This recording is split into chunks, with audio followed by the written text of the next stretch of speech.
Olá pessoal, bom dia, boa tarde, boa noite, independente do momento que você esteja ouvindo essa leitura, eu te desejo um excelente dia. Pessoal, hoje nós estamos começando a nossa quinta leitura do livro Hamnet, da Maggie O'Farrell. Pessoal, esse livro, a gente chegou na metade dele, né? E até aqui nós temos uma construção minuciosa e muito é, gostosa de se acompanhar da vida dessa família, né? Que nós sabemos que irá enfrentar um luto, né? Isso já é descrito na capa do livro. E nós tivemos aqui contato com a história sobre a peste, né? E, diga-se de passagem, eu acho que é o que mais diferencia o livro do filme, né? No filme a gente não vê esse trabalho, né, digamos assim, para incluir essa doença como um personagem do livro, da história, né? E eu achei isso muito interessante, né? Analisando o que a gente já leu até agora, existe todo um trabalho, né? A gente teve um capítulo dedicado aí, por exemplo, a falar sobre a história da peste. Então a gente vê que a autora ela trata essa doença, trata esse mal que acometeu a sociedade, né, na história humana, como um personagem do livro. Então isso é muito interessante, porque o filme ele não faz isso. O filme ele usa sim a doença, a gente vê, mas a doença ela é um recurso da história. E só, não tem um espaço para ser desenvolvido como alguém que vai fazer parte fixamente da história. Então, sem mais delongas, pessoal, nós vamos começar aqui hoje no capítulo 12. Pessoal, eu estou com uma dificuldade muito grande agora de falar para vocês em qual capítulo a gente está. Eu coloquei alguns marca-textos aqui, que são tirinhas. E eu estou tendo que contar eles para saber em qual capítulo a gente tem. Só que os meus sobrinhos vieram aqui em casa um dia desses e acabaram levando esses marcadores, essas tirinhas para brincar. E eu fiquei só com um pedacinho, um restinho. E aí acabou que eu não consegui marcar o livro todo com todos os capítulos do livro. Então pode ser que eu tenha alguma certa dificuldade em uns capítulos para frente, né? Mas eu vou dar um jeito aqui pra gente não se perder. Porque eu acho importante saber em qual capítulo a gente está, até para a progressão do livro.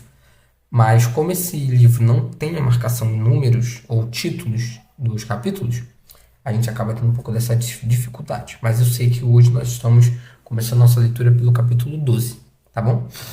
Desculpa o funga, gente. Tô gravando, começando essa gravação de manhã, e de manhã eu tenho muita alergia. Mas vamos lá, vamos começar aqui. Capítulo 12. Certa tarde, no verão do primeiro aniversário de Susana, Agnes percebe um novo odor na casa. Está dando aveia na boca ansiosa da filha, dizendo: Esta colher é para você, mais uma colher. A colher entrando carregada de aveia e saindo limpinha. Susana está sentada a um dos cantos da mesa, na cadeira onde se empilham várias almofadas. Agnes aprendeu nesse trono com um chale que amarrou nas costas da cadeira. A criança está absurda, as mãozinhas fechadas, como conchas de mexilhões, os olhos fixos na colher que viaja da boca à tigela em ida e volta. Dá! Grita Susana, a boca mostrando 4 dentinhos alvos em fileira na gengiva inferior. Agnes repete o som para a filha. Com frequência se vê incapaz de tirar os olhos da menina, de desviar o olhar do rosto da filha. Por que, afinal, haveria de querer fitar outra coisa, quando lhe é permitido aproveitar a visão das orelhas de Susana, que lembram as pétalas pálidas de rosas, o arqueado no formato de asas das minúsculas sobrancelhas, o cabelo escuro que se gruda ao crânio como se tivessem pintado com um pincel. Para ela, não há nada mais fascinante do que a filha. De certo, não existe. Nem nunca antes existiu. No mundo, um ser mais perfeito. Di! Exclama Susana em um impulso decidido e calculado. Agarra a colher, derramando a veia na mesa, na parte frontal da própria roupa, no rosto e no vestido de Agnes. Agnes, com um pano, está limpando a mesa, as cadeiras, o rosto incrédulo de Susana, tentando acalmar as queixas indignadas quando ergue a cabeça e fareja o ar. É um odor úmido, pesado, acre, como de uma comida estragada ou roupa de cama mal arejada. Nunca o sentiu antes. Se tivesse uma cor, seria verde acinzentado. Ainda segurando um pano, ela se vira para olhar a filha. Susana agarra a colher, bate com ela ritmadamente na mesa, piscando a cada impacto. Os lábios cerrados como se tal percussão exigisse total concentração. Agnes tira o pano, fareja o ar, aproxima o nariz da manga do vestido e depois da batinha de Susana. Atravessa a sala. O que será? Lembra o cheiro de flores mortas, de plantas deixadas tempo demais na água. De um lago de água estagnada, como o Lincoln, úmido. Haverá na casa alguma coisa úmida e apodrecida? Verifica debaixo da mesa, para o caso de um dos cachorros de Gilbert ter trazido algo para dentro. Ajoelha para espiar sobre a arca, leva as mãos às quadris, parada no meio do cômodo e respira fundo. De repente, fica ciente de duas coisas. Não sabe como, mas sabe. Simplesmente sabe. Nunca questiona esses momentos de clarividência. O jeito como as informações surgem em sua mente. Aceita-as como uma pessoa aceitaria um presente inesperado, com um sorriso gracioso e uma sensação de surpresa agradável. Está grávida, dá-se conta. Haverá outro bebê na casa até o final do inverno. Agnes sempre soube quantos filhos seria, sempre anteviu que serão 2 os filhos postados ao lado da própria cama quando ela morrer. Gente, essa parte é muito forte no filme. Muito forte. Quando ela revela que ela sempre sentiu que só teria 2 filhos ao lado dela quando ela fosse morrer. Mas ela vai estar grávida de gêmeos, ela ainda não sabe, né? Então, vai ter alguma coisa aí que ela vai sentir. Vamos lá. Gente, só falei dos gêmeos porque a gente sabe que ela teve gêmeos, tá, gente? Porque a gente conheceu já os gêmeos, que é a Judith e o Hamlet, tá? Não foi spoiler, não. Vamos lá. E agora está aí, o segundo filho. O primeiro sinal dele, seu comecinho. Ela também sabe que esse cheiro, esse fedor, não é uma coisa física. Significa alguma coisa, é um sinal. Sinal de algo ruim, de algo errado, fora do esquadro em sua casa. Pode senti-lo aumentando de intensidade, germinando como um bolor preto que vaza do gesso no inverno. As naturezas conflitantes dessas duas sensações a deixam perplexa. Ela se sente dividida entre 2 direções, o bebê, bom, o fedor, ruim. Volta até a mesa, seu único exclusivo pensamento é a filha. Estará esse odor de tristeza, de matéria sombria vindo dela? Agnes enterra o rosto no pescoço morno da menina e inspira. Será ela? Estará a filha, sua garotinha, sob a ameaça de alguma força negativa à espreita? Susana solta gritinhos, surpresa ante tanta atenção, como se dissesse mamãe, mamãe, enquanto envolve com os braços o pescoço da mãe. Ai, que fofo, gente. Seus braços, percebem Agnes, não são suficientemente compridos para abarcar o pescoço todo. Por isso, os dedos decididos lhe agarram os ombros. Agnes fareja a menina como um cão que persegue uma trilha, com ambas narinas como se sugasse a essência da filha. Cheira a sugestão do aroma de pera madura da pele de Susana. O cabelo macio, o aroma de roupa de cama e aveia, nada além disso. Põe no colo o corpinho diminuto e rechonchudo, dizendo que vão pegar uma fatia de pão, um copo de leite e pensando agora no novo bebê, do tamanho de uma noz, enroscado dentro dela, e em como Susana vai amá-lo, como brincarão juntos, como ele será para ela um Bartolomeu, amigo e companheiro e aliado, sempre. Menino ou menina? Agnes se pergunta e, curiosamente, não identifica a resposta. Com Susana a seus pés, corta uma fatia de pão e a besunta com mel. Depois senta a filha em seu colo, junto à mesa, porque a quer perto. A quer bem ali para o caso de esse cheiro estar, essa escuridão tentar se aproximar. E Agnes fala para manter a filha entretida, para mantê-la salva do mundo. A criança ouve a ladainha que sai dos lábios da mãe, separando as palavras que conhece para gritá-las bem alto. Pão, copo, pé, olho.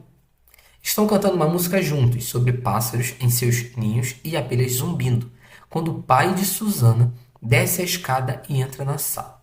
Agnes percebe que ele pega um copo, enche-o com água da jarra e bebe. E depois mais outro e outro. Passa pelas duas e desaba em uma cadeira diante delas. Agnes o observa, sente-se inspirar e expirar, inspirar e expirar, como uma árvore sorvendo o vento. O cheiro azedo e úmido voltou, está mais forte, está ali, bem diante delas. exala como fumaça, se adensando acima de sua cabeça, em uma nuvem cinza esverdeada.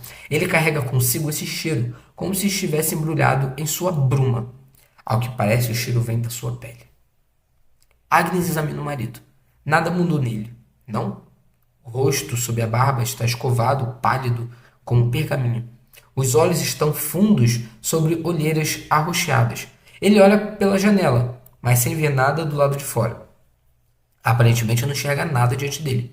A mão pousada na mesa entre eles está cheia de ar vazio. É como o retrato de um homem, fino, qual uma tela, sem nada no fundo, como uma pessoa cuja alma lhe foi sugada ou roubada no meio da noite.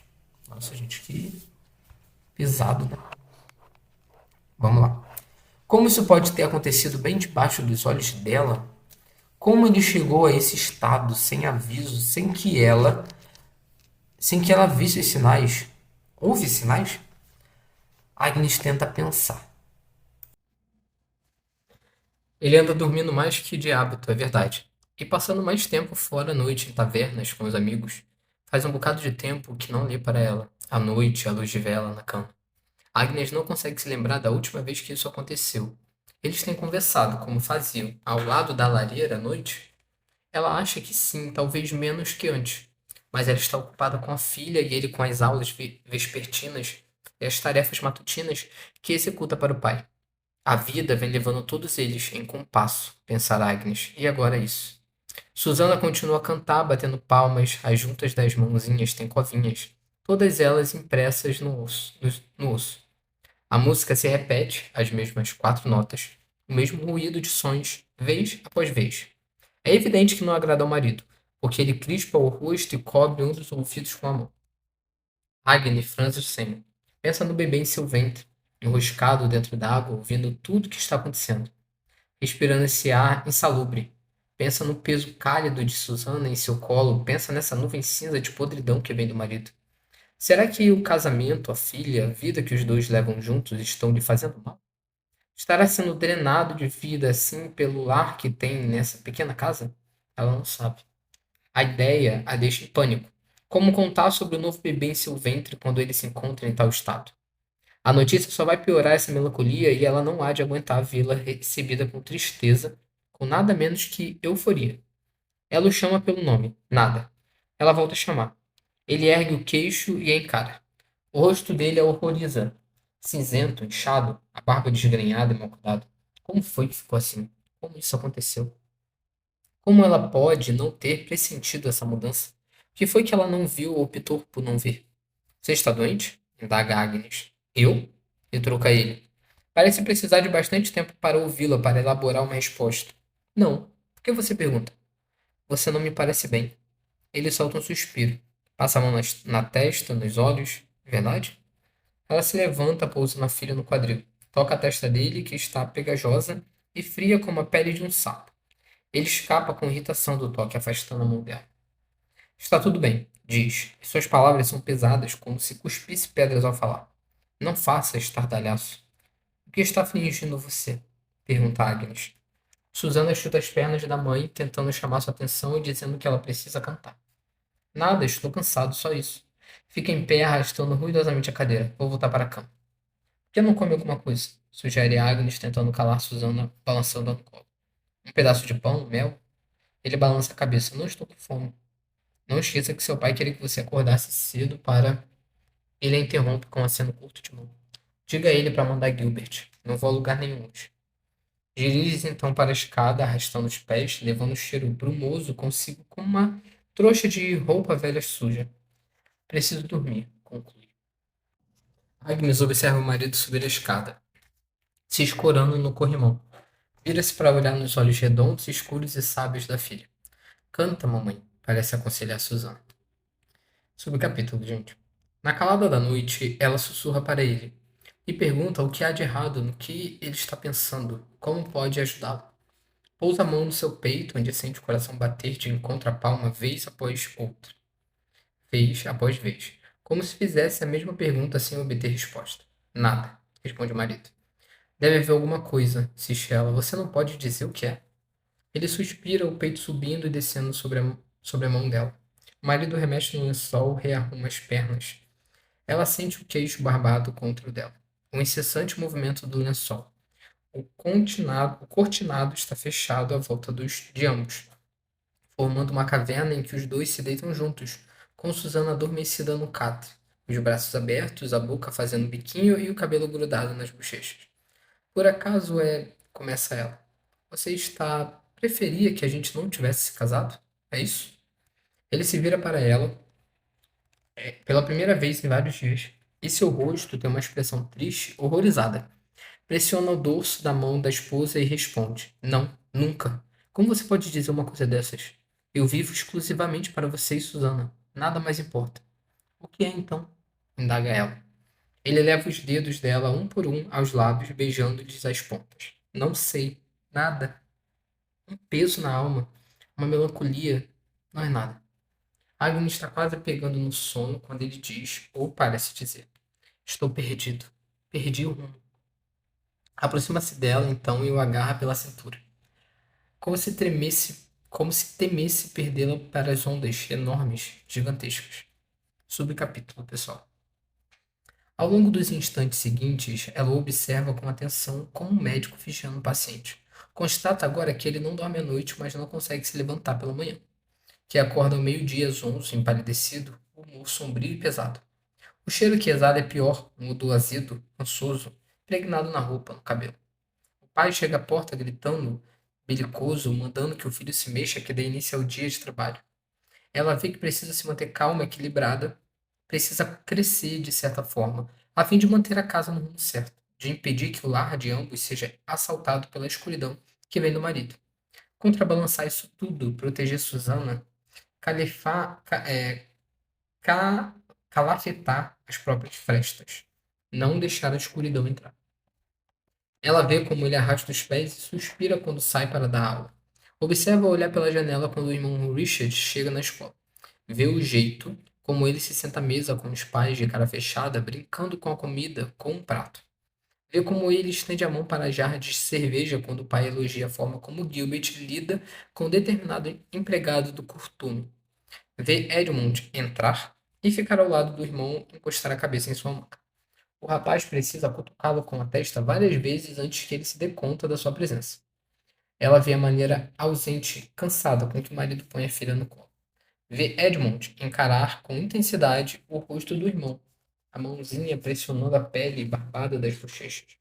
Vê que Edmund é a única pessoa que percebe que existe algo errado com ele.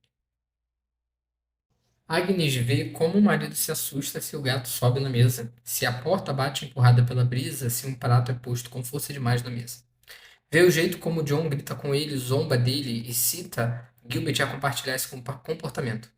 Você é um inútil, ouve John dizer, quando o marido derrama a cerveja na toalha.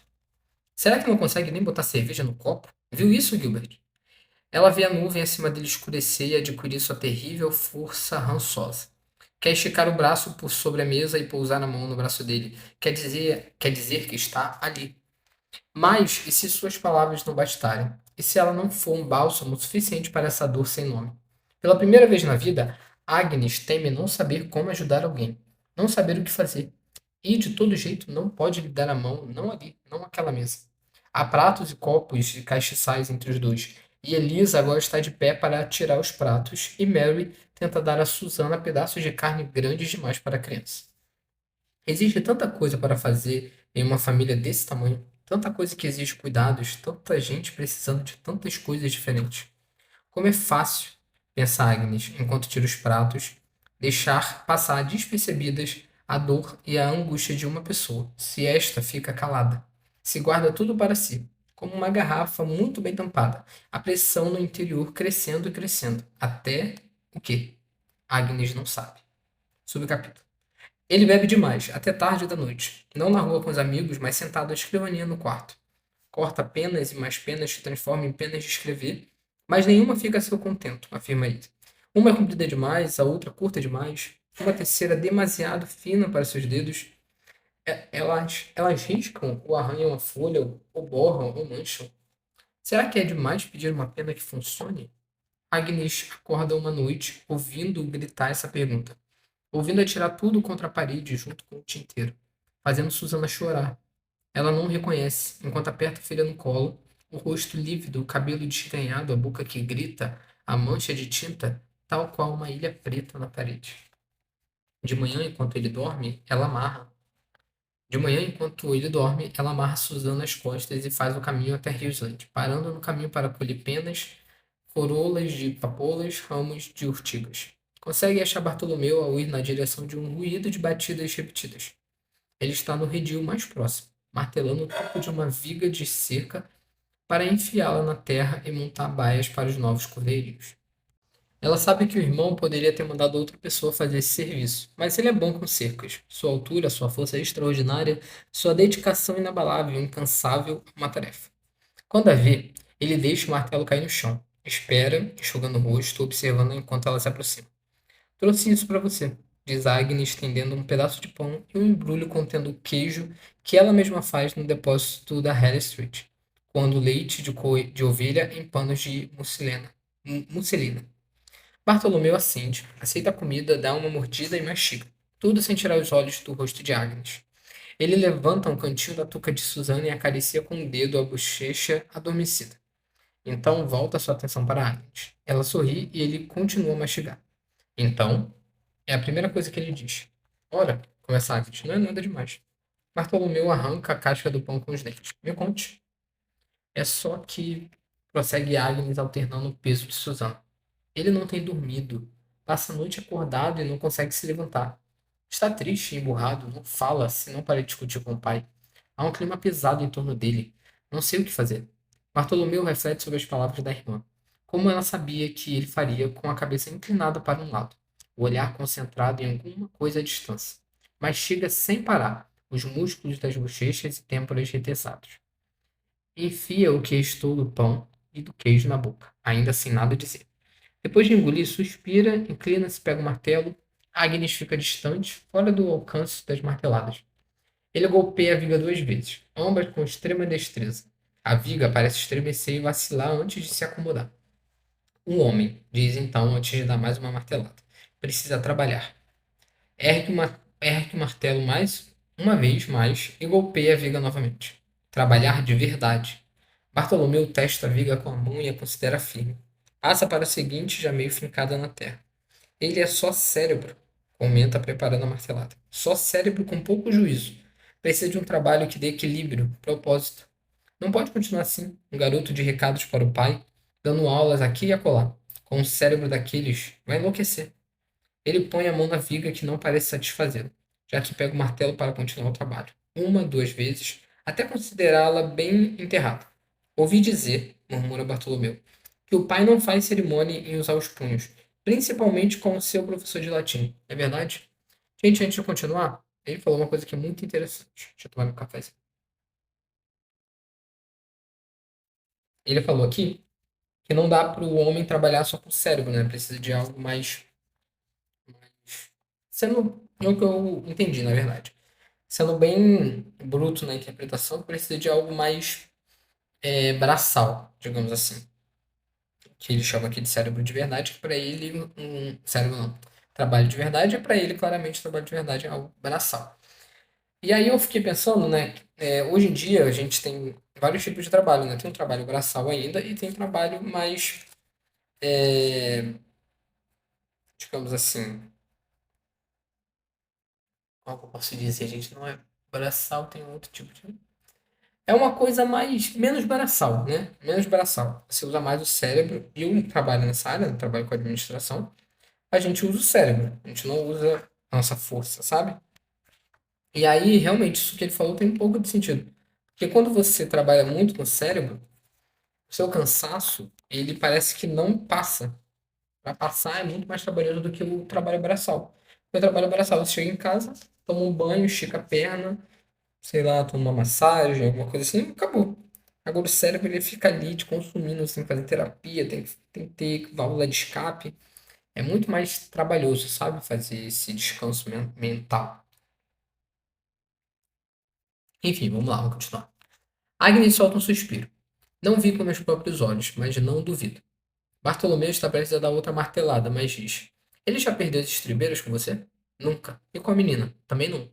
Se um dia levantar a mão para uma de vocês, começa ele. Se ao menos tentar. Eu sei, teve Agnes com um sorriso. Não acho que ele usaria. Hum, resmunga Bartolomeu. Assim espero. Ele dá a última martelada e se dirige até a pilha de vigas, amontoadas em um canto. Escolhe uma, avalia seu peso com as mãos, pousa na terra e examina de alto a baixo para verificar se está reta. Deve ser difícil, prossegue sem encarar a irmã, para um homem viver à sombra de um brutamonte desses. Mesmo ele estando na casa vizinha, é difícil respirar, difícil achar um rumo na vida. Agnes assente incapaz de falar. Eu não tinha percebido a gravidade da situação, sussurra. Ele precisa trabalhar, torna a dizer Bartolomeu, pondo a viga sobre o ombro, caminha até a irmã. E talvez ficar a uma boa distância do pai. Agnes desvia o olhar para a trilha, para o cão, deitado à sombra com a língua rosada pendurada. Tenho pensado, começa Agnes, que talvez interesse a John se estabelecer em outro lugar, em Londres. Bartolomeu ergue a cabeça e estreita os olhos. Londres, repete, saboreando a palavra na língua. Estender seu negócio. O irmão faz uma pausa, esfrega o queixo. Entendi. Quer dizer que John poderia querer mandar alguém para a cidade durante algum tempo. Alguém em quem confie. Um filho, talvez? Agnes assente. Por um tempo apenas. Você iria com ele? Claro. Deixaria Stratford? Não a princípio. Eu esperaria até que ele se instalasse e tivesse casa e depois iria com Susana. Irmão e irmã se encaram. Susana, às costas de Agnes, se mexe, soluça de leve e depois volta a dormir.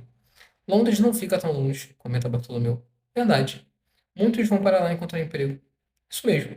Talvez haja oportunidades por lá. Sim, para ele, para o negócio. Acho que sim. Talvez ele encontre algo longe do pai. Agnes estende a mão e toca a extremidade da viga que Bartolomeu segura, acompanhando com o dedo os nós da madeira. Acho que John não daria ouvidos a uma mulher nesse assunto. Se um homem lhe pusesse essa ideia na cabeça, alguém que tivesse participação no negócio, que tivesse como lucrar com isso, de modo a levá-lo a considerar que foi uma ideia dele mesmo. A ideia ganharia espaço, concluiu Bartolomeu por ela, pousando a mão no seu braço. E quanto a você? Indaga com um tom mais baixo. Você não se importaria de ele ir antes? Pode levar algum tempo para se instalar.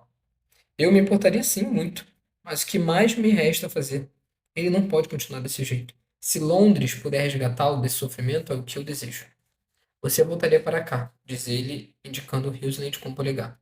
Enquanto ele estiver fora, você e Susana, de modo que Agnes faz que não com a cabeça. Joan jamais aceitaria, e logo seremos mais que duas. Bartolomeu franze o senho. Como assim? Você vai ter outro bebê? Outro bebê? Sim, até o final do inverno. Já contou a ele? Ainda não. Vou ficar calado até estar tudo acertado.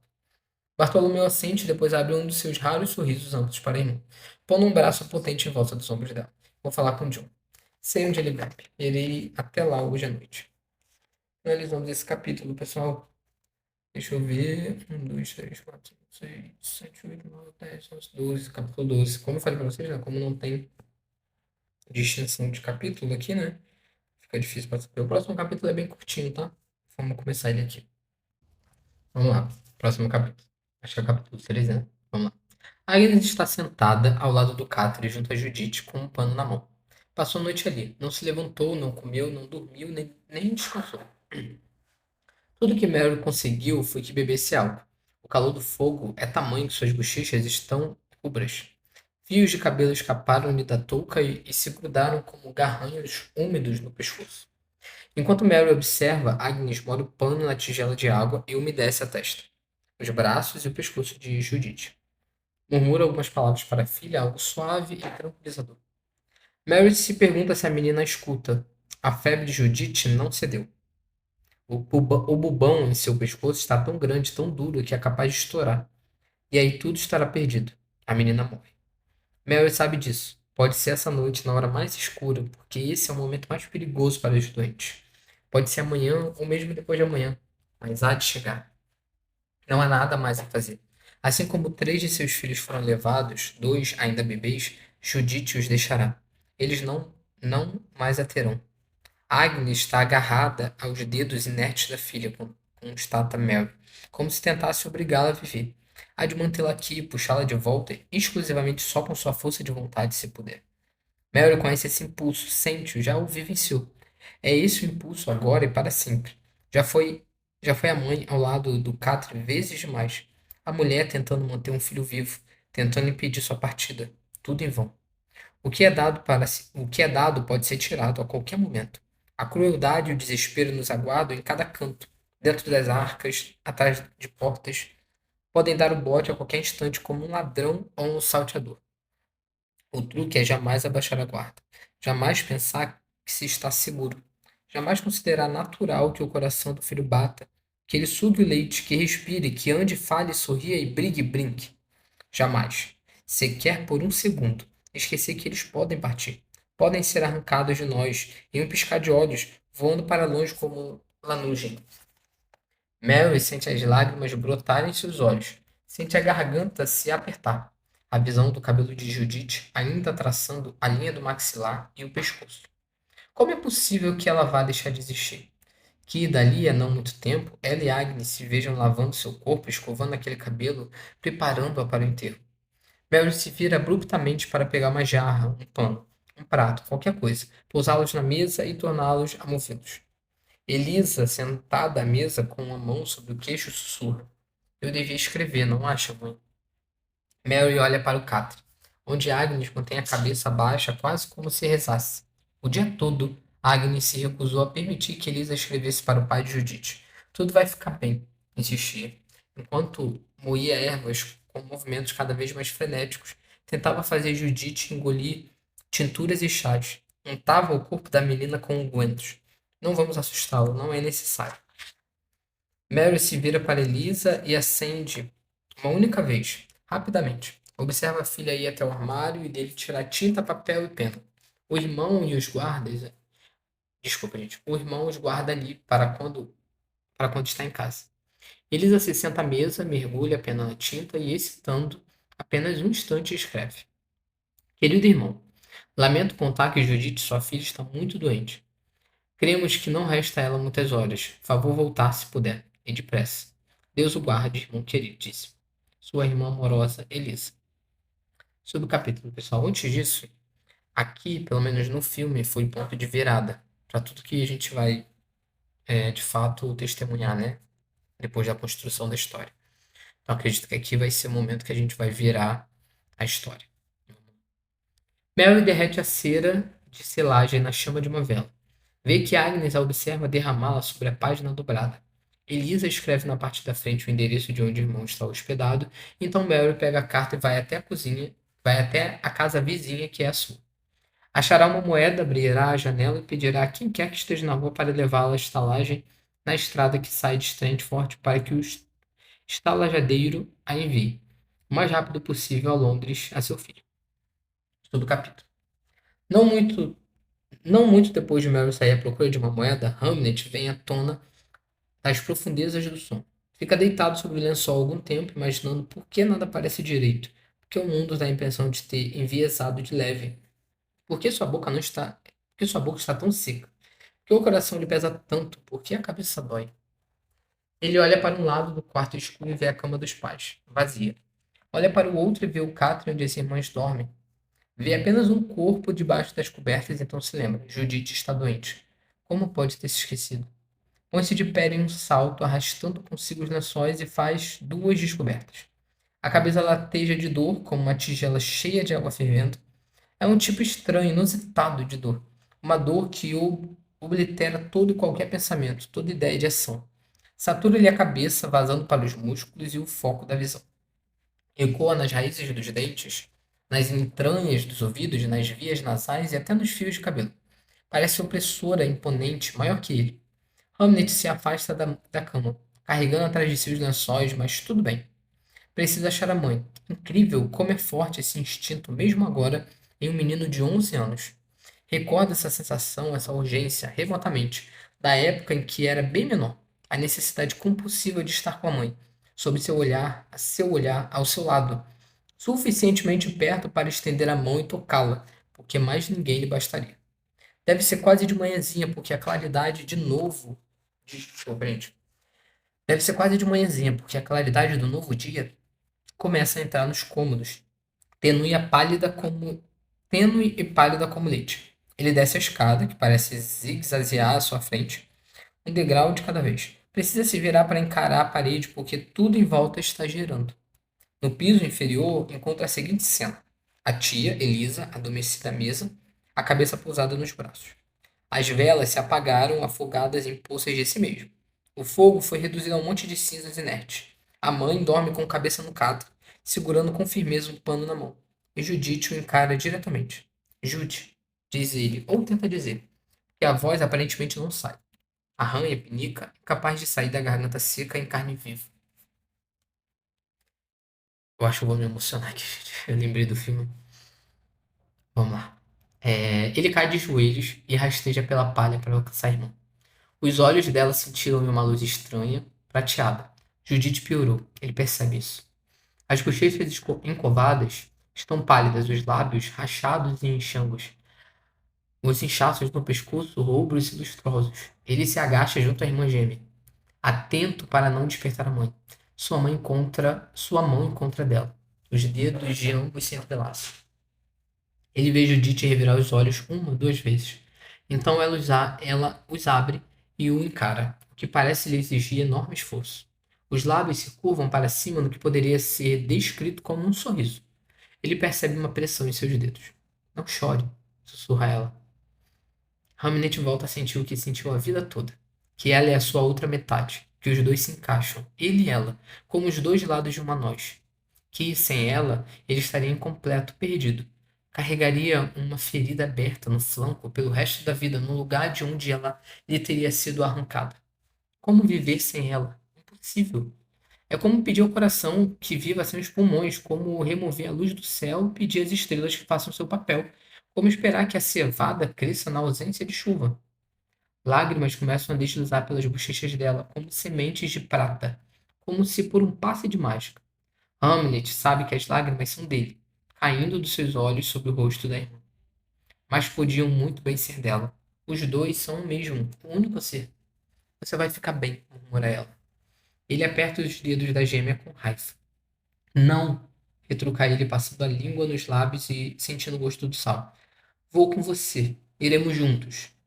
Mais uma vez, o lampejo de um sorriso, a pressão nos dedos. Não, diz ela, as lágrimas do irmão cintilando em seu rosto. Você precisa ficar. Eles precisam de você. Ele sente a presença da morte. Deixa eu ver mesmo. Falei que aqui ia ser a virada. Avisei. Ele sente a presença da morte, espreitando nas sombras ao lado da porta, com a cabeça virada, mas vigilante, sempre vigiando. Ela espera, mas não tem pressa. Ela espera, não tem pressa. Vai deslizar à frente com seus pés despilados, com seu bafo de cinzas úmidas, para levá-la, apertá-la em seu abraço gélido e ele, Hamlet, não será capaz de libertá-la. Deveria insistir para ser levado também? Deveria partir juntos, do jeito como sempre estiveram? Então a ideia lhe ocorre. Ele não sabe por que não pensou nisso antes. Ocorre a Hamlet, agachado ali junto a Judite, que talvez seja possível passar a perna na morte. Pregar a peça que ele e a irmã pregam em todos desde pequenos. Trocar de lugar e de roupa, fazendo com que acreditem que um é o outro. Não sei se vocês lembram, gente, desculpa interromper, porque eu acho que vale o contexto. Não sei se vocês lembram, mas em um momento é falado que eles são muito parecidos. Muito, muito parecidos. Então, por isso que eles conseguem fazer isso daqui, de trocar de lugar. Porque um é a versão masculina e feminina do outro. Tá, vamos lá. O comentário geral, ouvido ao menos uma vez por dia, é que rostos são iguais. Basta que Hamlet ponha o chale de Judite, ou ela coloque seu chapéu, ou se sentem assim à mesa de olhos baixos e sorrisos disfarçados, para que a mãe pouse a mão no ombro de Judite e diga: Hamlet, você pode pegar um pouco de lenha? Ou para que o pai, ao entrar no quarto e ver que supõe seu filho envergando um chuchilho, lhe peça que conjugue um verbo em latim antes de descobrir que se trata da filha, prendendo o riso, adorando a brincadeira, enquanto empurra a porta para revelar o filho de verdade escondido atrás dela. Será que conseguirá usar o truque, a piada de ambos apenas mais uma vez? Ele acha que sim. Acha que vai conseguir. Olha por cima do ombro para o túnel de escuridão ao lado da porta. O breu é sem fundo, macio, absoluto. Vire-se, diz ele à morte. Feche os olhos, só por um instante. Ele brincando, né, gente? Como se fosse brincar de esconde-esconde com a morte. Passando as mãos por debaixo de Judite, a palma de uma delas sobre os ombros, a outra sobre os quadris, ele a vira de lado, voltada para a lareira. A irmã é mais leve do que ele esperava. Ela rola e entreabre os olhos para se endireitar. Observa com a testa franzida o irmão se deitar no côncavo que seu corpo deixou no colchão. Tomando o lugar dela, observa-o pegar o cabelo para cobrir cada lado do rosto e puxar o lençol para cobrir os dois até o queixo. Os irmãos hão de parecer. Hamlet tem certeza, um só. Ninguém saberá quem é quem. Será fácil para a morte cometer um erro e levá-lo no lugar de Judite. Ela está se mexendo ao seu lado, tentando se sentar. Não, repete, Hamlet, não. Ele sabia que a irmã perceberia de imediato sua intenção. Ela sempre percebe. Está balançando a cabeça, mas lhe falta força para se erguer do catre. Hamlet aperta mais o lençol sobre os dois. Ele inspira, ele expira. Vira a cabeça e respira nas pregas da orelha da irmã. Expira sua força, sua saúde, seu tudo. Você fica, sussurra, e eu vou. Manda para ela estas palavras. Quero que você fique com a minha vida. Ela será sua. Eu dou a você. Os dois não podem viver. Ele sabe disso e ela também. Não há vida bastante, ar bastante, sangue bastante para ambos. Talvez jamais tenha havido. Se um deles há de viver, que seja ela. Ele determina isso. Agarra o lençol com força nas duas mãos. Ele, Hamlet, decreta. Que assim seja. Ai, meu Deus do céu. Ah, vou até beber uma água, gente. Gente, pra gente passar pro próximo capítulo. Porque eu falei que ia ser virado, mas mexeu até comigo. Agora a gente vai entrar mais a fundo no tema do luto. Vamos lá, pessoal. Gente, eu não consigo mais ficar contando aqui os capítulos, tá? Então, próximo capítulo, só vou falar isso. Próximo capítulo, porque é difícil ficar contando aqui a quantidade de capítulos, sabe? Mas vamos lá. Próximo capítulo. Susana, pouco antes de completar 2 anos, está sentada numa cesta no chão da sala de estar da avó, com as pernas cruzadas e as saias ondulando à volta, infladas de ar. Segura em cada mão uma colher de pau e com elas rema o mais rápido possível descendo o rio. A correnteza é forte e serpenteia. Águas flutuam e se desfiam. Ela precisa remar e remar para não virar. Se parar, quem sabe o que pode acontecer? Patos e cisnes passam a seu lado, aparentemente serenos e imperturbáveis. Mas Susana sabe que suas patas, em forma de teia, fazem seu trabalho sobre a água. Ninguém além dela pode ver esses animais. Não a mãe, de pé junto à janela, de costas para o cômodo, espalhando sementes no peitoril. Não a avó, sentada à mesa, com a caixa de costura aberta à frente. Não o pai, que é um par de pernas envolto em meia costura, em meias escuras, andando de um lado para o outro. As solas de seus sapatos arranham a superfície do rio de Susana. Ele passa por um pato, atravessa um cisne, cruza um amontoado de bambus. Susana quer lhe pedir que tenha cuidado, que se assegure de saber nadar. Tem uma visão da cabeça do pai, escura como as meias, sumindo debaixo da água verde amarronzada. Sente a garganta se fechar e os olhos marejarem só de pensar nisso. Ergue os olhos para o pai e vê que ele parou de andar. As pernas estão imóveis, retas, um par de tronco de árvores. Está de pé diante da própria mãe, que continua a costurar, a agulha sumindo e reaparecendo do outro lado do tecido. Para Susana, a agulha parece um peixe magrinho e prateado, talvez um vairão ou um peixe-sombra, saltando para fora da água, tornando a mergulhar. Saltando, mergulhando. E ela pensa novamente em seu rio até se dar conta de que a avó parou a costura. Se levantou, começou a gritar com o pai de Susana, bem na cara dele. Susana observa a cena, atônita, os remos de colher de pau inertes. Registra essa visão, rara, e arquiva mentalmente. A avó, o rosto desfigurado pela raiva, a mão agarrada ao braço do filho, o pai libertando o braço e falando num tom baixo e ameaçador. Então a avó gesticula na direção da mãe de Susana, chamando seu nome, que dito pela avó soa Anis, levando-a a se virar. O vestido da mãe está inchado na frente por causa de outro bebê. Um irmão ou irmã para você, disseram. A mãe também está segurando um esquilo no braço. Será verdade? Susana sabe que sim. O rabo do cavalo do animal reluz vermelho como uma chama sob o sol que entra pela vidraça. O animal sobe pela manga da mãe e se abriga debaixo da sua touca, junto ao cabelo que, às vezes, Susana tem autorização para desembaraçar, escovar, trançar. O rosto da mãe está sereno. Ela contempla a sala, a avó, o homem, a criança na cesta barco. Acaricia o rabo do esquilo. Susana tem um impulso, a vontade de fazer o mesmo, mas o esquilo jamais a deixará se aproximar. A mãe acaricia o rabo do animal e dá de ombro para o que quer que lhe esteja sendo dito. Abre um vago sorriso e se vira, descendo o esquilo do ombro e deixando escapar pelo caixilho aberto. Susana tudo observa. Os patos e cisnes chegam cada vez mais perto, aglomerando-se à volta. Subcapítulo. Mary dá pontos e mais pontos, agulha entrando e saindo da costura. Ela mal sabe o que está fazendo, mas pode ver que, enquanto escuta o que o filho fala, seus pontos vão ficando maiores, mal feitos, e isso a irrita de uma forma específica, pois ela é famosa por ser perita na agulha. Ela é, e sabe disso. Tenta manter a paciência, permanecer calma, mas o filho está dizendo que tem certeza de que esse plano vai funcionar, que ele há de conseguir expandir o negócio de John Londres. Mary mal consegue conter a raiva, o desdém. A nora não contribui com coisa alguma nessa discussão, claro. Fica parada junto à janela, emitindo ruídos idiotas para o ar.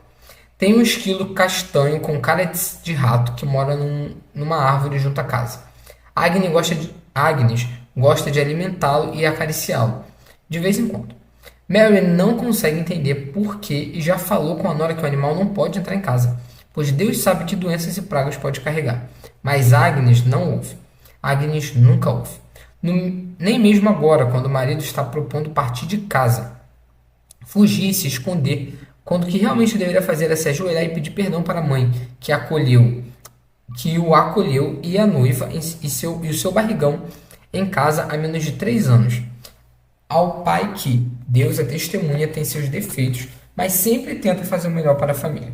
Não ouvir é a atitude habitual de Agnes. Mary não consegue olhar para o filho.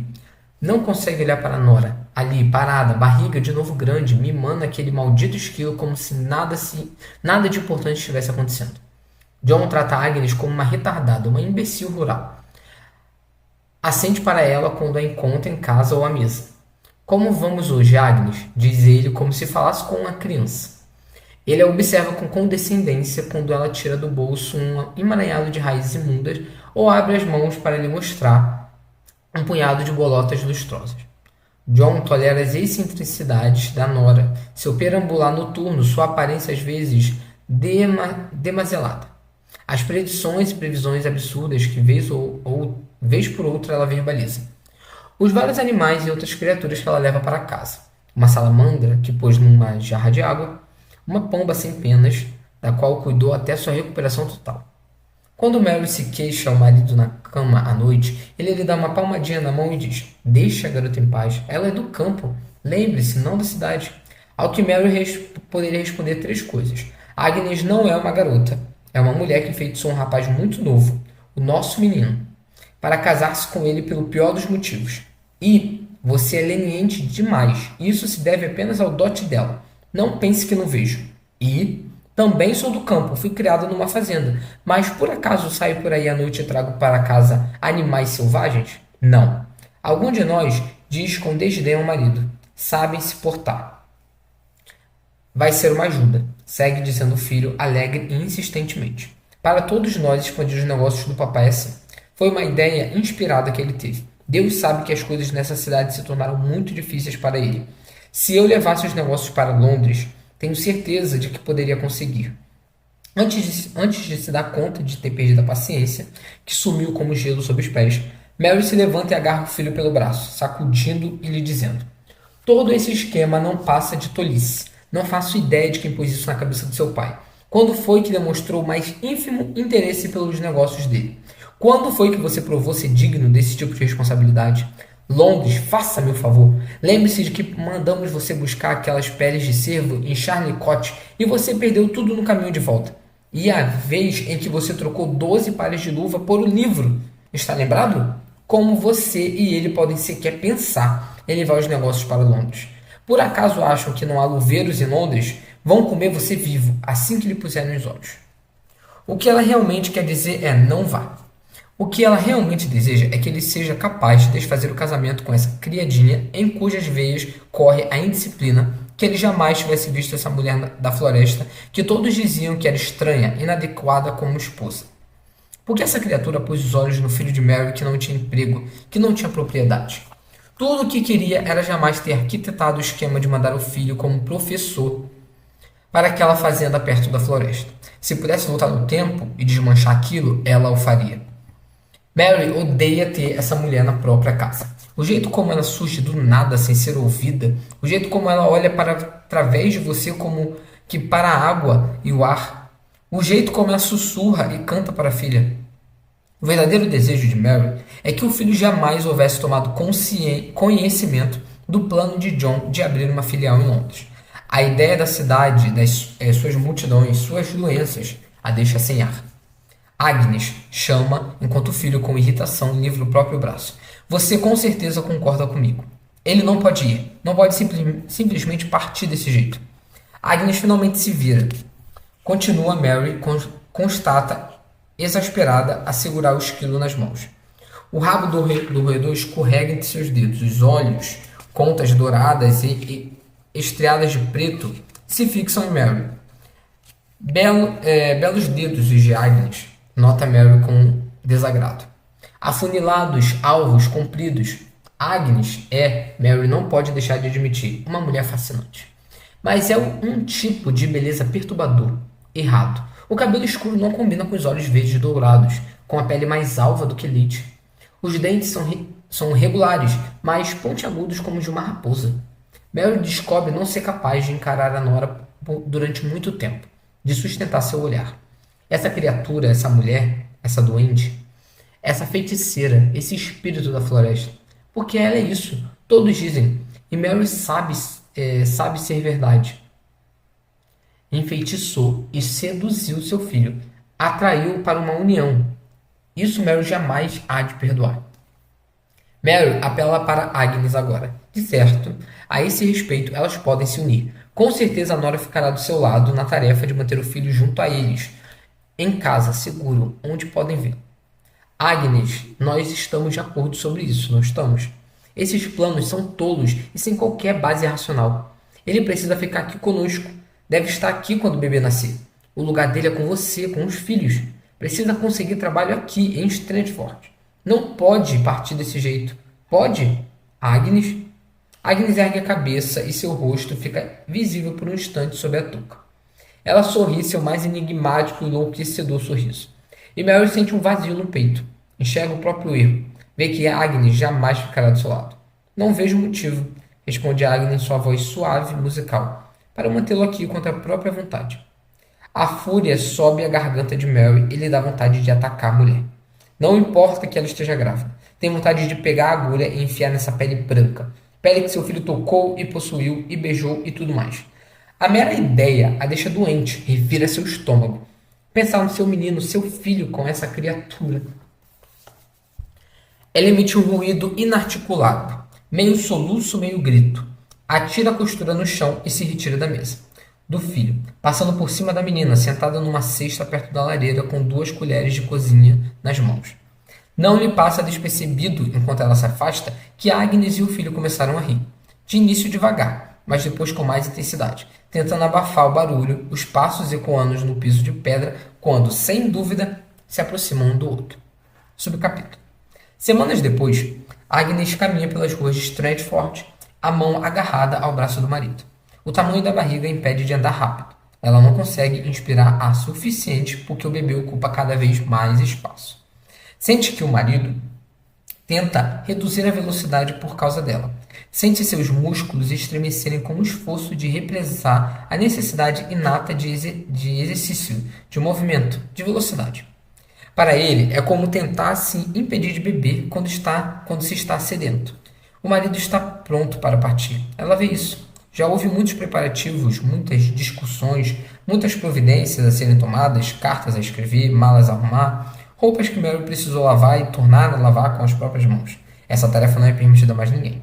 e amostras de luvas que John precisou supervisionar e depois empacotar e desempacotar e reempacotar. E agora chegou a hora. Agnes conjuga, ele está indo. Ele terá ido, ele irá. Ela juntou essas circunstâncias, pois a engrenagem em movimento, como se fosse um mestre bonequeiro, escondido atrás de uma cortina, delicadamente puxando os cordões de suas pessoas de madeira, tranquilizando-as e dirigindo-as no rumo certo. Agnes pediu a Bartolomeu que falasse com John e depois esperou que John falasse com o marido. Nada disso teria acontecido se ela não tivesse pedido a Bartolomeu para plantar a ideia na cabeça de John. Ele criou esse momento, ninguém mais. E, no entanto, agora que ele chegou... Desculpa, gente, falei errado aqui. Ela criou esse momento, ninguém mais. E, no entanto, agora que ele chegou, descobre ser totalmente incompatível com seus desejos. Famoso arrependimento, né, gente? Vamos ser sinceros. E eu estava desconfiado já disso, que ela ia se arrepender. Até porque ela estava grávida, né? Ela pensou muito nele, mas esqueceu de pensar nela, nos filhos. Aí vamos lá. O que ela deseja é que o marido fique a seu lado, que sua mão fique na dela. Deseja que ele esteja em casa quando ela der à luz a esse bebê. Deseja que fiquem juntos. O que ela deseja, porém, não importa. Ele está indo. Ela está secretamente mandando o marido embora. A mala está arrumada às suas costas. Mais caixas de mercadorias serão enviadas depois que ele se instalar. Os sapatos estão limpos e engraxados. Ela passou gordura nas costuras para ficarem impermeáveis à umidade de ruas londrinas. Agnes lança um olhar de esguelha para ele. Seu perfil está impassível, a barba aparada e untada. Ela mesma fez isso, também, na noite anterior, passando a navalha no afiador de couro e depois levando a lâmina letal à pele do amado. Tanta confiança, tanta submissão. Os olhos estão baixos. Ele não quer cumprimentar ninguém, nem conversar longamente. A mão dele está sobre a dela, os dedos pressionando com força, mal pode esperar para seguir em frente, acabar com isso, partir. Ele fala de um primo que visitará em Londres, que o menino arrumou acomodação para ele. Fica perto do rio? Agnes se ouve perguntar, mesmo sabendo a resposta. Ele já contou tudo isso antes. Parece importante que continuem conversando sobre coisas sem muita importância. O pessoal de Strandford cerca o casal, observando, vigiando, ouvindo. É importante para ele, para ela, para a família, para os negócios, que eles pareçam harmoniosos, em compasso, de comum acordo. Que a atitude deles refute os boatos que circulam de que não podem viver juntos, de que o negócio de John está falindo, de que ele vai para Londres por causa de algum tipo de desonra. Agnes ergue o queixo um pouco mais. Não há desonra, diz a linha reta de suas costas. Não há problemas no nosso casamento, diz a orgulhosa curva em destaque do seu ventre. Não há falência do negócio, diz o sapato lustroso do marido. Fica, sim, responde ele. E também não é longe dos curtumes, acho. Por isso devo conseguir dar uma olhada para o papai e decidir qual é o melhor. Entendi, diz ela, embora tenha a nítida sensação de que ele não permanecerá muito tempo no comércio de luvas. Dizem que o rio, prossegue o marido, tem correntezas perigosas. Verdade? Indaga Agnes, embora tenha ouvido dizer isso à mãe. É crucial, disse o meu primo, escolher um barqueiro experiente toda vez que tiver que atravessar. Ele tem razão. O marido segue falando sobre as diferentes margens do rio, os cais de desembarque, como determinadas horas do dia são mais seguras do que outras. Ela imagina um rio caudaloso e largo, cheio de correntezas letais, salpicado por minúsculas embarcações como um vestido bordado com contas. Imagina uma dessas embarcações levando o marido arrastada rio abaixo. Os negros cabelos dele descobertos, a roupa empapada de água doce, suja de lama, os sapatos cobertos de lodo. Precisa balançar a cabeça, agarrar com força a solidez do braço em que se apoia para livrar-se da imagem. Não é verdade, não será verdade. É apenas sua mente lhe pregando peças. Ela caminha com ele até a estalagem, que despacha e recebe cartas, ouvindo-o falar das acomodações, de como ele estará de volta antes que ela se dê conta. Como pensará nela e em Susana todos os dias. Que vai arrumar moradia para todos. Lá, em Londres, assim que possível, e todos voltarão a morar juntos de novo. Ali, ao lado da placa de pedra, com uma seta Como a seta apontando para Londres, ela conhece essa palavra, a confiante linha do L, o O redondo, que lembra um olho, e a curva do N. Eles param. Você vai escrever? Pergunta ele, o rosto se contraindo. Quando chegar a hora, as duas mãos que estendem para ela abarcam a curva inferior da barriga. Claro, responde Agnes. Meu pai está torcendo para ser um menino, comenta ele com um sorriso tristonho. Eu sei. Mas para mim tanto faz, menino ou menina, moça ou rapaz, dá na mesma para mim. Assim que eu tiver notícia, tomo providências para vir pegar vocês. E aí estaremos todos juntos, em Londres. Ele a abraça o mais apertado que a barriga enorme lhes permite. Você não tem intuição? Sussurra no ouvido dela. Não está prevendo nada dessa vez? Se vai ser menino ou menina? Ela repousa a cabeça no peito do marido, próximo à abertura da cabeça. Não, responde, dando-se conta do espanto na própria voz. Foi uma surpresa não ser capaz de imaginar ou adivinhar o sexo do bebê que carrega. Não sabia se é menino ou menina. Não recebeu nenhum sinal decisivo. Deixou cair uma faca da mesa outro dia e a faca caiu apontando para o fogo. Menina, então. Mais tarde, no mesmo dia, porém, viu-se pondo na cabeça a polpa de uma maçã ácida, agradavelmente crocante e pensando: menino. Muito confuso. O cabelo anda seco e estala quando o escova, o que quer dizer menina, mas a pele está macia, as unhas fortes, o que quer dizer menino. Um quero-quero macho cruzou seu caminho voando há poucos dias. Mas, então, uma faiçoa saiu pisando nos arbustos. É muito legal, né, a gente ver que até como eu posso dizer, as superstições dela já estavam apontando que eram gêmeos e um casal de gêmeos, né? Até essas superstições. Vamos lá. Não sei, e não entendo por quê. Não se preocupe, diz ele, colocando o rosto dela entre as mãos e erguendo-o de modo a poderem se fitar diretamente nos olhos. Vai dar tudo certo. Ela sente, abaixando o olhar. Você não disse sempre que teria 2 filhos? Sim. Muito bem, então. Aqui, disse ele, pousando uma das mãos em seu ventre. Está o segundo. Pronto e aguardando. Vai dar tudo certo, tenho certeza. Ele a beija em cheio na boca, depois se afasta para encará-la. Agnes abre um sorriso e se pega torcendo para que alguns moradores estejam observando. Vejam, pensa, levando a mão ao rosto dele e tocando com os dedos o cabelo do marido. Ele a beija de novo, dessa vez mais longamente. Então suspira, com a mão na nuca da esposa e o rosto aninhado no pescoço dela. Eu não vou, sussurra o marido, mas ela sente a convicção e a veemência das palavras em sua boca, ao mesmo tempo que percebe como elas parecem incompatíveis com os sentimentos verdadeiros. Vai sim, insiste. Não vou, você tem que ir. Ele suspira de novo, o ar indo ao encontro da touca engomada. Talvez eu não deva deixar você sozinha enquanto acho que talvez é preciso, diz ela, tocando com os dedos a lona da sacola, da qual sabe que o marido retirou algumas amostras de luvas que o pai lhe dera e as substituiu por livros e papéis.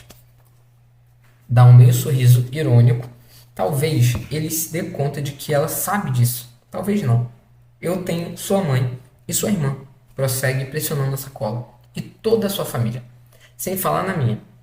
Você tem que ir. Você vai achar um novo lar para nós em Londres e vamos ficar com você assim que pudermos. Não sei, murmura ele. Odeio deixar você aqui. E se eu fracassar? Fracassar? Se não arranjar emprego lá? E se não conseguir expandir os negócios? E se você não vai fracassar? Sei disso. Ele franze o senho e a encara com atenção. Você sabe? O que você sabe? Me diga, tem alguma premonição? Você, não importa o que eu sei, você tem que ir. Ela o empurra pelo peito, botando ar e espaço entre ambos, sentindo os braços dele escorregarem aos dela,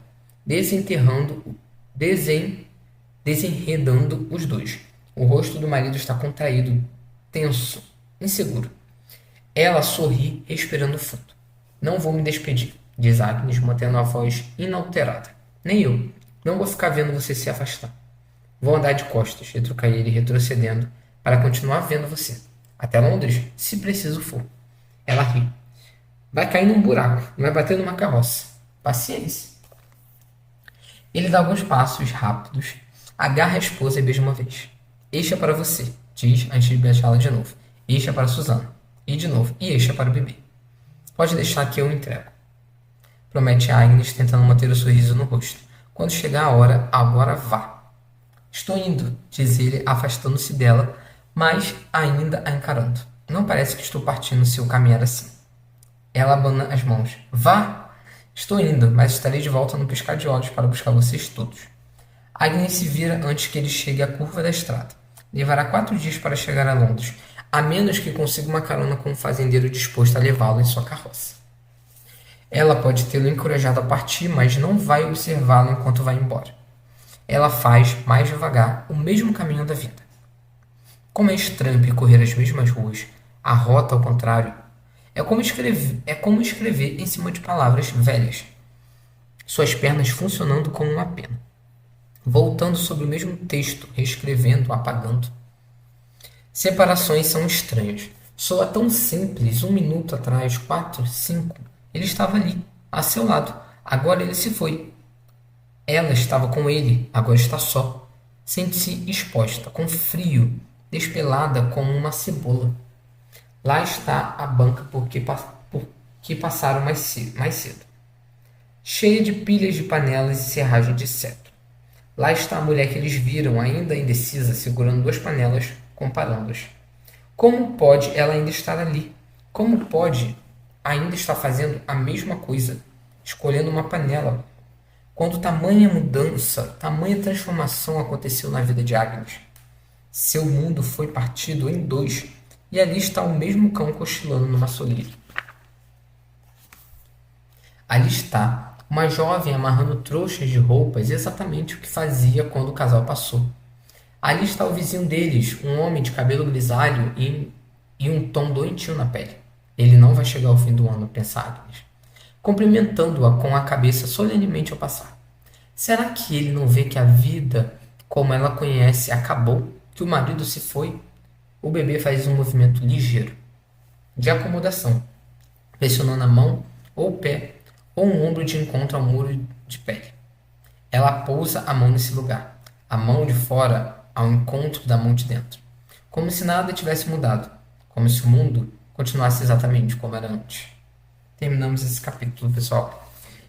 Já deu 1 hora de leitura, na verdade deu mais, mas eu quero ler mais um capítulo. Deixa eu ver se ele é curto. Não, bem curtinho. Bom, então acho que vou beber água e vou ler isso daqui. Pera aí, gente.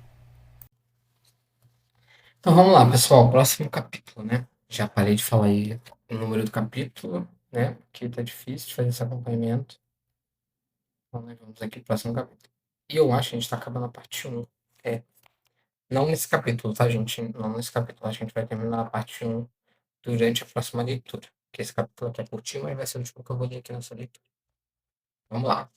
A carta de Liz é levada por um rapaz que mora numa das casas vizinhas. Ele saiu ao acordar, caminhando pela Hell Street antes do raiar do sol, porque foi mandado pelo pai para ver uma vaca parindo no outro extremo do rio. Mary chamou da janela e lhe deu a carta com instruções para levá-la à estalagem, enfiando uma moeda na sua mão. O garoto a enfiou na manga, não sem antes examinar a caligrafia angulosa na parte da frente. Jamais aprender a ler, motivo pelo qual as letras não fazem nenhum sentido para ele. Mas ainda assim, lhe agradam as volutas, as formas e o sombreamento escuro da tinta, que lembram as marcas que os galhos deixam quando sacodem de encontro a uma vidraça coberta de gelo. Ele a leva até a estalagem próxima à ponte.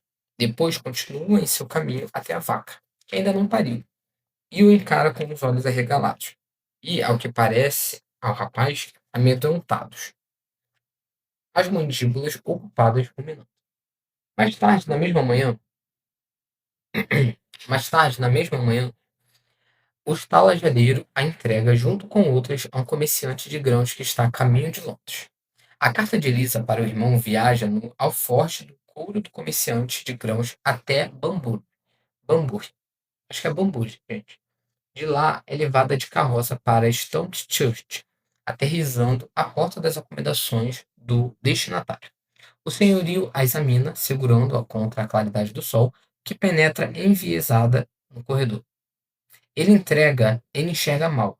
Vê o nome do inquilino, que viajou na véspera para Kent. Os teatros estão fechados por causa da peste, por ordem da corte.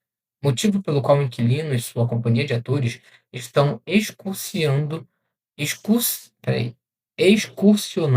em cidades próximas, locais onde são permitidas aglomerações.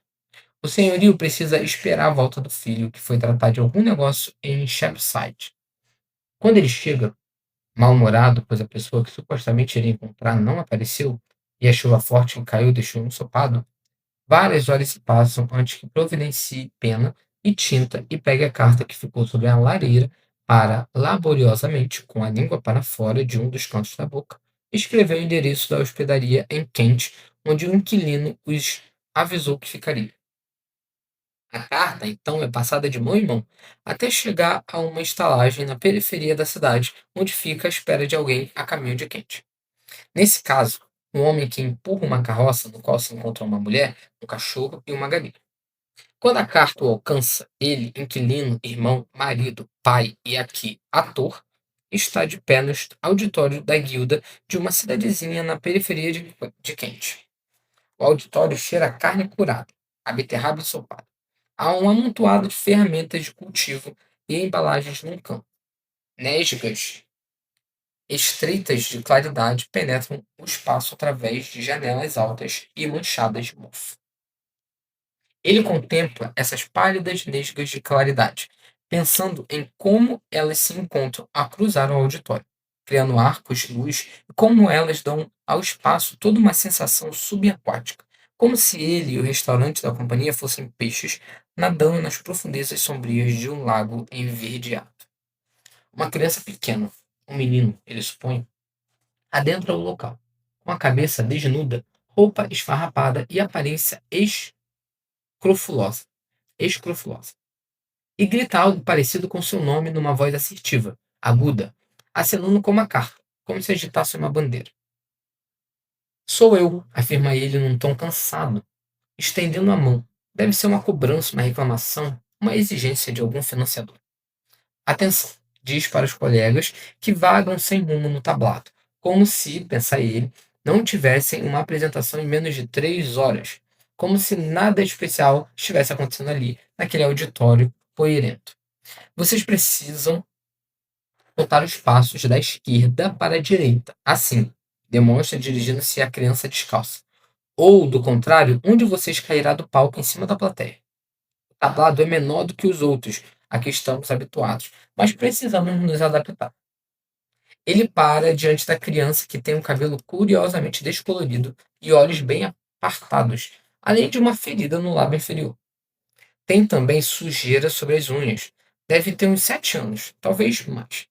Arranca a carta da mão da criança. Gente, eu pensei uma coisa aqui, antes da gente terminar de ler. Eu acho que essa carta aqui não deve ser sobre o nascimento dos gêmeos, né? Porque aqui o Hamlet, o Hamlet, o Shakespeare já tá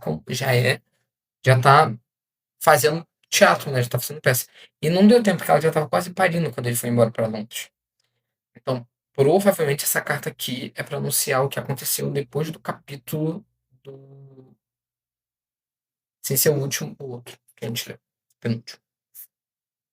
Tá, vamos lá. Ele para diante da criança que tem um cabelo curiosamente descolorido e olhos bem apartados, além de uma ferida no lábio inferior. Tem também sujeira sobre as unhas. Deve ter uns 7 anos, talvez mais. Arranca a carta da mão da criança. Para mim? Indaga, enfiando os dedos na bolsa e dela extraindo uma moeda. Para você. Ele atira a moeda para o ar entre ambos. Na mesma hora, a criança se anima, o corpinho esquálido a tipo no vidro. Ele ri, dá meia volta, rasgando o selo vermelho carimbado de forma meio torta, com o sinete da família. Identifica a caligrafia da irmã antes de erguer a cabeça. No palco, o jovem se dirige retesado até o ator mais velho, evitando a beirada do tablado como se o chão abaixo estivesse cheio de chumbo fervente. Santo Deus, troveja ele. A voz chegando às escoras de madeira, a pele de gesso nas paredes. Ele sabe projetar a voz, sabe expandi-la de tal forma a se tornar o som de um gigante. Os atores congelam, boquiabertos. Temos poucas horas antes que seu auditório se encha com os bons cidadãos de Kent. Vocês pretendem lhe dar um circo? É nossa intenção fazê-los rir ou encenar uma tragédia? Tomem tempo. ou não teremos o que comer amanhã. Ele estala a folha que segura de encontro ao ar. Encara os atores um instante mais para criar tensão. Parece funcionar. O jovem aparenta estar prestes a chorar, agachando os dedos no figurino. Ele se vira para disfarçar o sorriso e depois volta a atenção para a carta. Querido irmão, li. E muito doente. E sua filha. Por favor, voltar. Está escrito. Não resta a ela muitas horas. Então a gente viu, né? A gente olha a carta lá no cena da doença mesmo. De repente sente que é quase impossível respirar. O ar no auditório é quente como uma fornalha, com partículas de joio. Sente o peito se esforçar para inspirar e expirar, mas lhe falta ar. Olha para a folha e lê as palavras uma, duas vezes. A alvura do papel parece pulsar, óbvia e brilhante num instante, para depois sumir por trás dos traços negros das letras. Brevemente vê a filha, o rosto erguido para ele, as mãos entrelaçadas, o olhar fixo no pai. Quer afrouxar a roupa, arrebentar os cordões que a amarram, precisa sair, deixar esse lugar. Segurando com força a carta, corre para a porta e joga o peso de encontro a ela. Do lado de fora, as cores lhe assaltam os olhos. O brilho lápis lazuli do céu, o virulento verde da grama, os botões beges de uma árvore, o vestido cor-de-rosa de uma mulher que puxa um pangaré pela estrada. De cada flanco do animal que pendem cestas trançadas. Fica imediatamente claro que uma das cestas é mais pesada do que a outra. As cestas são desiguais, fazendo um lado pender mais do que o outro. Equilibre esse peso, quer gritar para ela, mais ou menos como gritou para os atores num auditório, mas não tem fôlego para isso. Os pulmões ainda se esforçam para inspirar e expirar. O coração martela em seu peito, martela e excita, martela de novo. A visão parece tremeluzir no canto dos olhos, os botões pálidos da árvore ondulando, como se o estivesse vendo através do calor de uma chama. Muito doente, pensa, não resta a ela muitas horas. Seu desejo é rasgar o céu, é arrancar cada botão daquela árvore. Sua vontade é pegar um galho aceso e tocar a moça de rosa e seu pangaré precipício abaixo. Simplesmente livrar-se de todos, tirar tudo do seu caminho. Tantos quilômetros, tanta estrada o separam da filha e restam tão poucas horas. Tem consciência de que alguém colocou a mão em seu ombro, aproximou o rosto do seu. Outra mão agarra seu braço. Dois colegas estão ali, dizendo: O que foi? O que aconteceu? Um deles, Emigen, tenta lhe arrancar da mão a carta, abrindo seus dedos, mas ele não a solta. Não soltará. Pois se alguém mais lê essas palavras, talvez elas se tornem reais, talvez se concretizem. Tenta se desvencilhar dos homens, de ambos, de todos, porque agora são mais atores, seus atores, a cercá-lo. Não sabe como, mas sente o chão áspero sob os joelhos e ouve a voz do amigo, Emigen, lendo em voz alta as palavras da carta. Mãos afagam seus ombros agora. Está sendo ajudado a se levantar. Alguém diz a outro alguém para arranjar correndo um cavalo. Qualquer cavalo que é preciso fazê-lo chegar a Strandford o mais rápido possível. Vá, Amy ordena ao jovem que nem faz tanto tempo o afligira com a possibilidade de cair do palco. Vá buscar um cavalo. O jovem sai correndo pela estrada, deixando um rastro de poeira, figurino. Uma coisa ridícula de brocado e veludo, criado para dar a ilusão de ser uma mulher no corpo do rapaz, ondulando à sua volta. Ele observa o rapaz correr, espiando por entre o aglomerado de penas que o cercam. Terminamos esse capítulo, pessoal. Deixa eu ver se posso tomar um capítulo muito grande. É grande. Próxima leitura, a gente vai começar com o capítulo bem, nossa, bem grande mesmo. Eu paro de passar a página. É, bem grandinho. Tá. Mas vamos encerrar essa leitura por aqui, para eu poder postar, porque já faz mais de 10 dias que eu não posto. Né? Quem está assistindo ao vivo está sofrendo. E me desculpa, gente, porque realmente esses dias estão malucos. Mas eu vou terminar esse livro essa semana. Quem está lendo ao vivo, saiba que eu preciso e vou terminar essa semana. Porque ainda em abril eu vou ler um livro da Agatha Christie, que faz parte de um projeto de leitura coletiva. Então, eu vou precisar terminar esse livro essa semana ainda, nem que eu madrugue, para na semana que vem eu ler o livro da Agatha Christie, que é um livro bem curtinho e que eu devo terminar em 3 leituras, eu acho, no máximo. Mas, enfim, era essa a nossa leitura de hoje. Espero que vocês estejam gostando do livro, tanto quanto eu, porque eu estou adorando. Mas é isso, pessoal. Um abraço e até a próxima leitura.